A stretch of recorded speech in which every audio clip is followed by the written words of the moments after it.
Good afternoon, my Real News Midday TV family. Welcome back to the channel for another news update. And in the news this afternoon, selector gone down after leaving nightclub. A sound system selector was gunned down this morning after leaving a nightclub in St. Andrew. He has been identified as the 33-year-old Gavin Woolcock, otherwise called the Mafia, of a St. Andrew address. He is reportedly linked to a popular sound system, X Factor Sound. The police report that Woolcock had concluded selecting duties at the 420 nightclub and left the venue with his girlfriend in his car.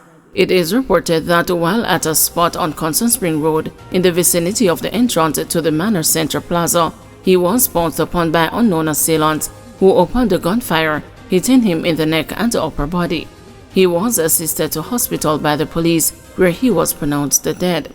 The police say 3 spent shell casings were removed at the scene.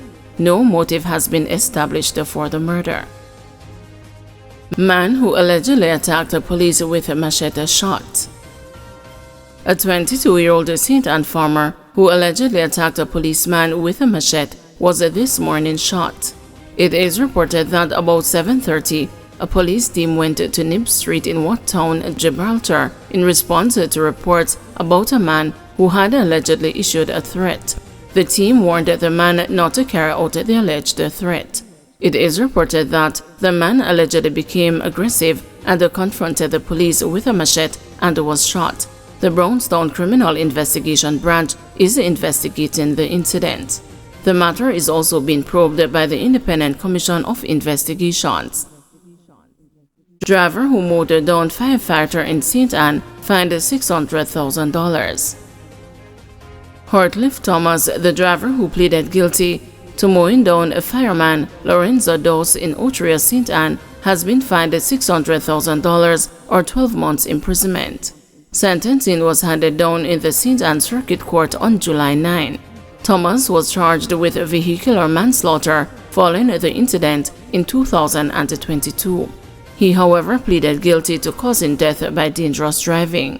Facts are that about 2:40 p.m. on November 30, 2022, members of the St. Ann Fire Brigade were responding to a fire near the Reynolds Cruiser shipping pier along the Ocherius Main Road.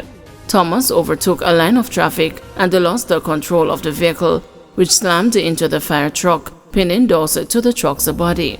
The car then burst into flames. Frantic attempts were made to remove the pinned Dose. Dose was eventually cut from the wreckage and rushed to the St. Ann's Bay Regional Hospital, where he died.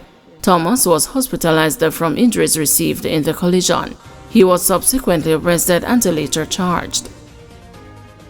Wanted man faked death held awake in Jamaica before deadly shootout. The wanted man who was cut down in a blazing gunfight between members of the island's security forces on Saturday had faked his death months before the encounter with the lawmen. Police said the man, identified as Peter Davis, otherwise called the Devilman, had even organized a wake to have people come out to mourn. The gunman went as far as asking persons to wear buttons with his photo and the letters RIP engraved on the items, the police said on their social media page. All of those plans turned upside down when the man who was named on the JCF Wanted Wednesdays earlier this year was one of 2 men fatally shot during a joint police-military operation. Police superior intelligence led to the discovery of his hideout location and the subsequent operation that was aimed at capturing him. Man on gun charge after domestic fuss. 38-year-old Anthony Ballantyne, a construction worker of Long Road, Merton Pen, Portland, has been charged with the offense of possession of prohibited weapon following an incident on Wednesday, July 17. Reports from the Mansion Hill police are that about 7:45 a.m., Ballantyne and a woman with whom he had an intimate relationship got into a dispute, during which he pulled a firearm from his waistband, pointed it at her, and threatened to kill her. He then reportedly gave the woman $5,000 and instructed her to go and buy something for him. The woman took the money reluctantly and walked off. Moments later, she saw a police patrol vehicle and made a report to the law enforcers. The lawman immediately accompanied the woman to the residence of Ballantyne, where he was arrested. He was subsequently charged after a question and answer session was conducted with investigators. A court date is being finalized for him.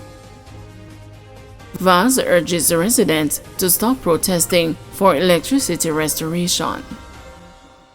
Minister of Science, Energy, Telecommunications and Transport, Darrell Vaz, is urging Jamaicans to desist from staging protests over their lack of electricity since the passage of Hurricane Beryl 3 weeks ago. Vaz warned that staging demonstrations will impede workers from the Jamaica Public Service Company in accessing communities to restore electrical supply. My Jamaican brothers and sisters, demonstrations don't help, they hinder, said the minister at Wednesday's post-cabinet press briefing. I understand the frustration and I understand what has been the modus operandi previously. But in this particular situation, it will only impede the ability of the JPS to respond. And JPS is not going to come to areas that are having demonstrations and high tensions because they're worried for the safety of their employees, added Vaz. The minister's plea came after fed-up JPS customers in Sheffield, Westmoreland, mounted roadblocks in the area on Tuesday, calling for immediate restoration of their electricity supplies. According to Counsel for the Retreat Division in the parish, Garfield James, the residents were of the view that they have been neglected by the Light and the Power Company. On the same day, residents of Atterbury in St. Mary staged a protest over what they said were continued power cuts that have affected the community for years. The area was without power for over 2 weeks since the passage of Beryl, and it was restored last Friday, but residents said the power supply went the following day and has not been restored since then. Last Friday, residents of Dover in St. Mary and Windsor Castle in Portland staged similar demonstrations for their electrical supplies to be reconnected after losing it for days following Beryl. The power was restored in Dover later that day. Vaz, in making his plea for residents to desist from engaging in protest for electricity, said residents can reach out to him to communicate their concerns. Any area that is still having an issue will be brought to the attention of JPS, and I will personally follow through to make sure that it is restored in the shortest possible time, Vaz assured. He reminded that the date for complete restoration for the worst affected areas, especially those in St. Elizabeth, is August 5, 2024, just in time for independence and emancipation celebrations. However, as I said, plenty restoration is happening and will continue to happen. So you're not going to wait until the 5th of August for one switch and all lights in St. Elizabeth and Clarendon will come on, Vaz stated. He said too that JPS teams are working to have power restored to the majority of the small pockets of areas in some parishes by the end of next week and by the end of July. So we're almost there. Let us just continue to show the resilience and the patience and continue to pray to the Almighty for help, which is coming, and more importantly, that we don't get any more storms or hurricanes or anything until we can recover from this, Vaz indicated.